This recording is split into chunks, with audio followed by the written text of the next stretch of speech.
This video is a continuation to the introductory video for instruction sets, and I divided it into two parts because this video will only discuss the 5 formal parts that you need to include in your instruction set draft. So the introduction is a short paragraph that should include several key pieces of information for your reader. You should answer these questions for your reader. What will these instructions help your user do? Is there anything that your user needs to know before they start performing the process in order to use these instructions effectively? In your introduction, include the subject, the purpose of the procedure, the intended readers, so who is the user supposed to be for this instruction set, the scope of the instructions, the organization that you're writing the instruction sets for. If you do have an organization, you probably won't for this assignment. Conventions, your motivation, safety that needs to be considered. Answer the question of how long this process will take for your user to complete. Let them know how difficult or easy the process should be for them. Give an overview in your introduction of the steps needed to complete the task. Include definitions of terms or concepts that the user needs to know before they proceed with the process. List cautions or warnings that apply to the task as a whole. Give a sense of how long the task should take, which I previously mentioned. And also let your readers know where they should perform the task if this is something that directly relates to your topic. Should the person be in a well-ventilated area? Does the process need to happen outside, on a flat surface? And what should the user already know before completing the instruction set? So perhaps your instruction sets are directed to a particular audience. What will you be teaching that audience, and what do you expect your audience to know before they start the instruction set? So maybe you're performing some kind of task that involves a geometrical background. So should your user already know the basics of geometry? Is this necessary? Should the user have taken a certain course? Is this an expectation? And maybe you're teaching them how to work a program based on a prerequisite course that people need to take in that subject area. Or maybe your user doesn't need to have any of this background information, so you don't need to discuss this issue. Number 2, which is the list of materials. You might think that this section is the simplest part of the instruction set, and it is, but the best lists of materials are really specific. Give images of most of the parts and give tips and tricks. So for instance, what are the best brands that your user can use? How much do materials cost? Where can your user buy them? Maybe the materials that you're using are hard to access, so then it's especially important that you let them know where they can buy them or borrow them. Are there special tools that are needed? Are there any ideas or things that the user should be watching out for as they gather the materials? Like, for example, are there any dangerous tools that should be used with caution? Should the parts be organized a certain way in order for the process to go smoother as they're actually performing it? A big thing you want to make sure of is that all, and here I'm emphasizing all, materials are listed in this section. If you introduce a new material or required equipment in the middle of the instruction set and you didn't mention it in the list of materials, then your users will get frustrated. So, for example, let's say you're writing an instruction set on changing the oil of a car, and you, in your steps, you let your user know that they need to put newspapers down so oil won't spill, or in case there is some spilled oil. But you didn't list newspapers in the materials section, then you will get points taken off if you submit this kind of instruction set. Okay, so number 3, list of steps and sub-steps. And this is probably going to be the longest, more in-depth section of your instruction set. So once your user is ready to start, what exactly should they do? Write this specific section keeping scanning in mind. Think of the user as having to rapidly comprehend the different steps. Create action-oriented headings for this section. The branching steps should be clearly represented. Notes on what might go wrong on specific steps should be included as well. This should be a numbered list. And use the imperative voice, which basically means that you just offer a list of commands in this section. This section is going to be heavily image-driven.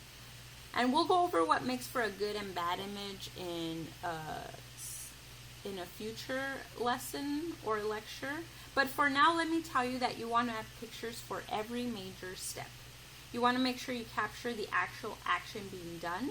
Ideally, you should include an image with your hands completing the action or someone else completing the action. But the image itself should show what needs to be, how you're manipulating a tool or how you're actually using the tool. You want to make sure images are both captioned and labeled. So have a description of what is in the image below the image and label things on the image itself. So here I'm going to go to this next slide and I'll go back to the previous one in a bit. So you also want to make sure your images are big enough that I can see what is going on in it. That's probably the most common error in images, that images sometimes tend to be too small and I don't know what is being talked about in them. And this is exactly what I'm going to point out here. So in this image, in this figure, there is a label here, an explanation in the caption below the image. And then the image itself contains labels. And these labels are telling me to look for a light gray color and a dark gray color. But in spite of the fact that these labels here contain arrows, I'm still not sure what the distinction is between what this arrow is pointing to, which is supposed to be the light gray color, and then this image is supposed to be pointing to the dark gray color. But the image itself is too poor in order for me to notice the distinction. So here, in spite of the fact that there are labels like I'm asking, it's still not a useful image for the user because there is not a distinction between the light gray and the dark gray. So make sure that you're very specific, very clear. The image is clear and is useful for your reader. Okay, I'm going back to the previous slide. And we were here on number 3 on our list of steps and sub-steps. And provide feedback in this section where you're informing the reader what will happen after they complete each step. What should the result of each step look like, smell like, taste like? How long should something take to react? How long should the user wait for the oil to drain, for example, in a specific set of instructions? How does the user visually know that they've done something wrong? This type of feedback is key because it both calms people and it warns people. First, it calms people because let's say you're sharing an instruction set about tires and maybe you want the user, or it, because of your particular set of instructions, something should smell like burning rubber. So this is something that they should be looking out for. So yes, should this smell like burning rubber? Yes, that's normal. So you're alerting your user that this is normal. By the same token, you might be warning people, is it very easy to start a fire during a particular stage of your instruction set? So if the user starts to smell smoke, then you should instruct them to unplug the equipment and leave the room until the smoke clears. So in this case, think of your role as the technical writer and the responsibility that you have to alert your user about any mishaps that might take place. Include warnings or cautions before readers will encounter problems. And this is key, before they encounter problems. Most steps should include warnings and tips, and I'd make them appropriate in colors. So it makes sense that warnings would have a red heading or be written in red font, and a tip be written in green font, or have a green heading.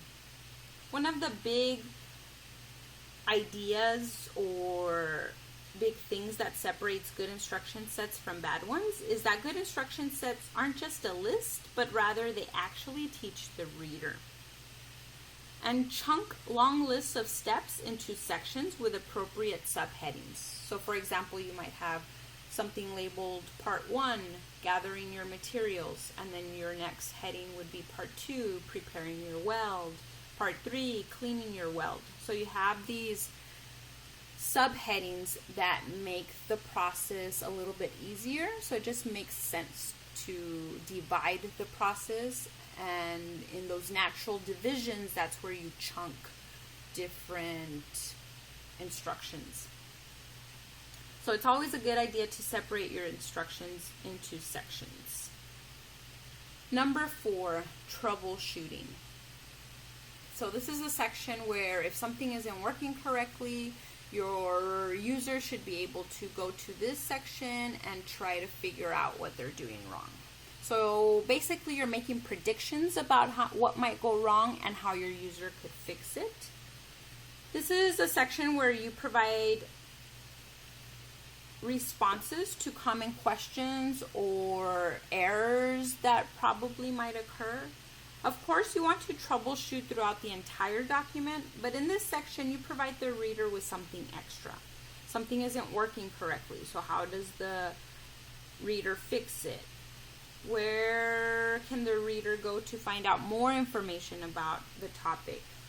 A really good way to handle troubleshooting that I've seen in the past is a simple question and answer section. Be careful with this section, the troubleshooting section, and the next section, the glossary of key terms, because students tend to kind of disregard these and not pay too much attention into the details that they include in these sections. You still will be graded for these next 2 sections, so keep that in mind. And finally, number 5, the glossary of terms. This should be provided to your user where you give all technical definitions, but you might also provide links here to other key information that you don't really have time to explain in your instruction set, or other key pieces of information that are related but really don't have a place in your instruction set. So this is a good place to include that type of information. Okay, so that wraps up the formal parts for your instruction set. And thank you for watching.